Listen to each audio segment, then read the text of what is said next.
Well, welcome everyone to the National Press Club. I'm Mike McGee. I lead Chiefs for Change, and we are really, really appreciative that you all joined us today. It's a big day for us. Our members at Chiefs for Change are state and local education chiefs who lead systems that serve approximately 3 million students and counting. We think they are some of the boldest and most strategic leaders in the country, really working enormously hard to transform our systems to best serve kids around America. We have a leadership crisis in American public education. Since 2014, 30 state education chiefs positions have changed over. And the average tenure of a district superintendent in U.S. public schools is just about 3 years. We are very, very committed to trying to make sure that there's a robust pipeline of future chiefs that can fill all of these vacancies that come up, and that these people's tenures can get longer over time so they can do this really important work. But we're also not focused on just filling vacancies. At Chiefs for Change, we're really focused on identifying visionary leaders who can lead systems in the best possible way for today's students and tomorrow's. And the systems that they're going to lead and the world that they're going to be preparing students for is a world that will be utterly transformed from the way it looks like today. Because of advancements in technology, because of globalization, those challenges are going to be tremendous. Systems are going to have to change so that they're truly designed to serve 21st century students. Leadership will be a very big key to making that happen. When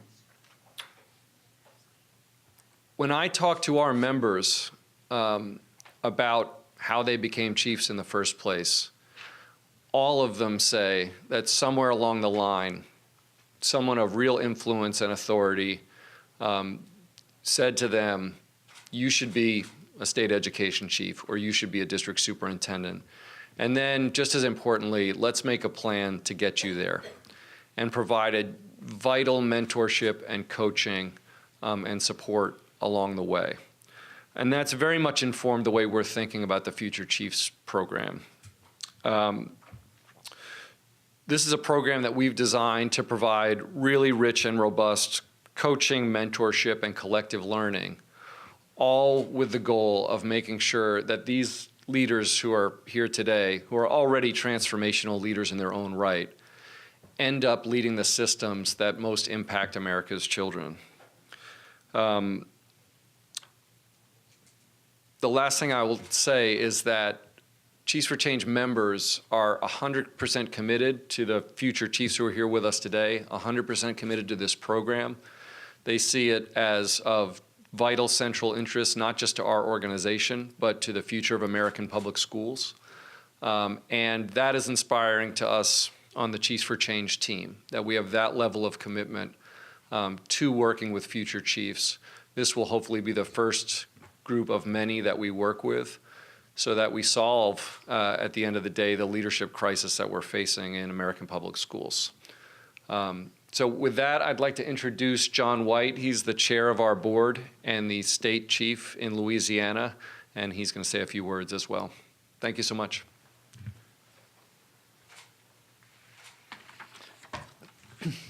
Thank you, Mike, and thank you all for being here. I also want to acknowledge we have a couple of our members here with us today who are in the audience, Hunsul Kang, who's the state chief here in Washington, as well as Mark Murphy, who's the former chief in Delaware. So I thank both of them for being here as well. I know how much this means to you. We at Chiefs for Change believe that as is true of teachers, the quality of the people who sit in the leadership positions in states and cities matter greatly to the learning outcomes and the future prosperity in our country and in the families and homes of our country. And we try to address that in several ways. First, we have a network of chiefs across the country in big city districts as well as at the state level who have beliefs about what all children deserve and a progressive vision for helping kids to achieve that. Second, not just amongst ourselves, but as Mike has mentioned, we try to nurture the next generation. And a large part of that is this program, but the support doesn't stop there once you become chiefs. We have a community, and we mentor and nurture people coming into our profession as well, because as Mike mentioned, the turnover problem, the gaps in leadership are all too common. They're things that we have come to accept in our industry that no other industry would accept.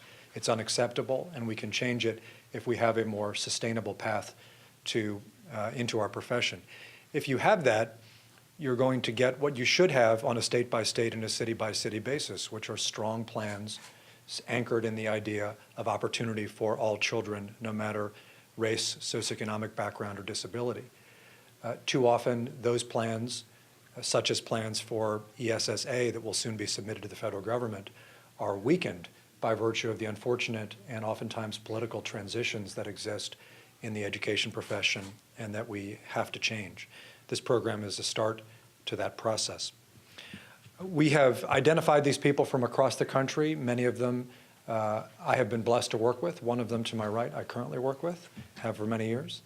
And at the same time, there are some here who are not working with our chiefs, but we hope that they themselves will be, and we are confident that they will be, members of Chiefs for Change one day. And let me just introduce them briefly, and then I'm going to ask one of them to make comments as to her experience and the cohort generally. First is Vanessa Rodriguez, who is the Chief of Talent and Leadership. There's Vanessa.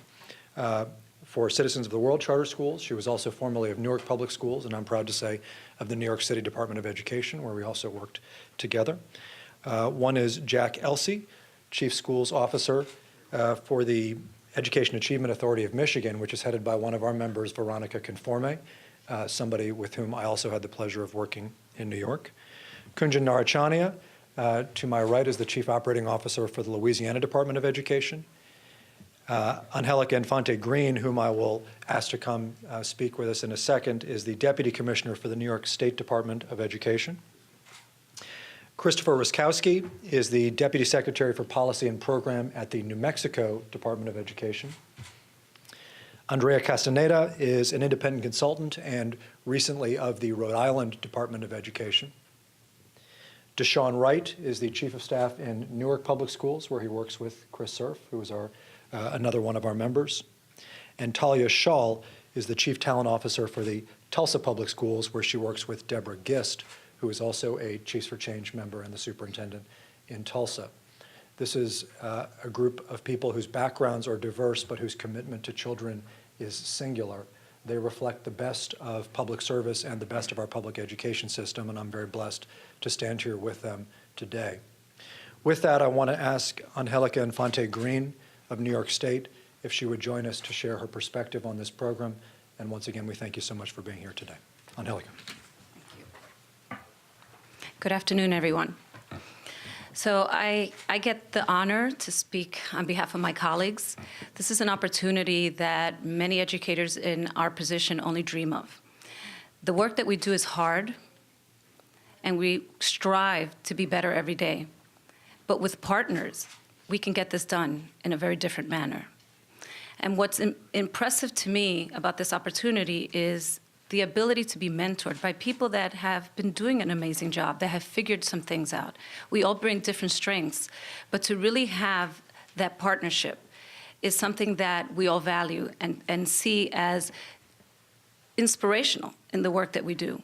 In the short time that we've been doing this work, we have gelled as a committee, as a culture, as a team, but also looking at the opportunities and really being at the forefront of what's happening in education through this organization. So we feel this privilege. And for me, particularly, as a Latina, a child of an immigrant family, a mother that only went to school in the 8th grade, I understand the power of education. I wouldn't be sitting here if my parents didn't understand how important it was for me to take advantage of the schooling and the opportunities and the privilege it is to be part of the American school system. So we hold that value true to everything that we do. We make it so that every single child in this nation has the opportunity to succeed, to be part of an amazing school system, and that we have a hand in that we make it and ensure that every child that we come in contact with has that ability has the access, but because we made it possible. And I am looking forward to the opportunity to continue to work and be part of this organization that has allowed us to continue to grow and hopefully be able to be part of the community that someday your children will be a part of. Thank you.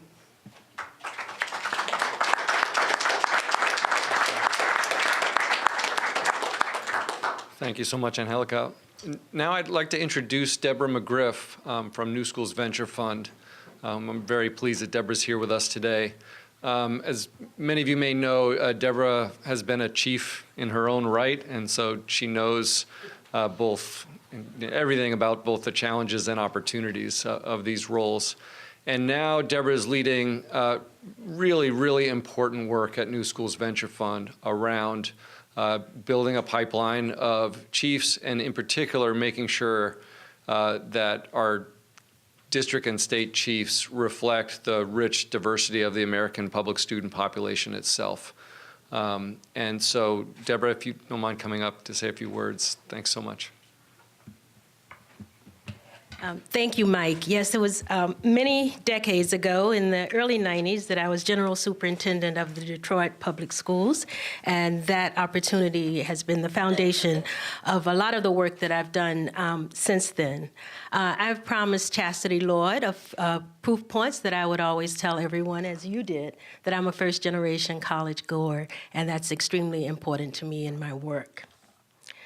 It's often been said that you're the average of your 5 closest friends. And through the years, my closest friends have been coaches and mentors, either on the job or in local and national leadership programs. My coaches and mentors have always been diverse, and they've always been committed to closing the demographic gap between the students we serve and education leaders. It is really an honor and a privilege for me to join the first cohort of future chiefs. You are visionary, you are game changers, you will rethink, reimagine, and reinvent teaching and learning by changing time, talent, and technology, so that every student learns every day.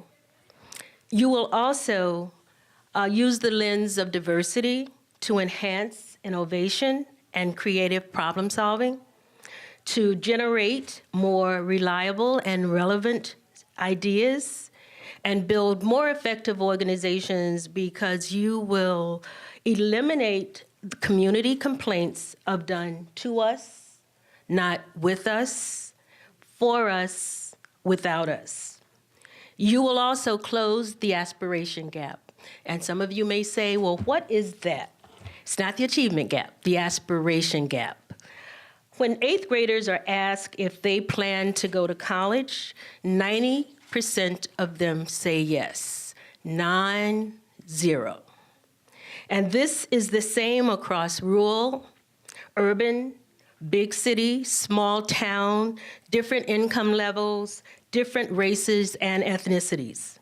6 years after high school, however, only 9% of students in the lowest quartile in this country will graduate from college with a bachelor's degree or better.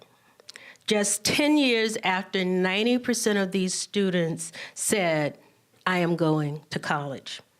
The gap between the aspirations of our young people for themselves and what our system is preparing them to do is massive.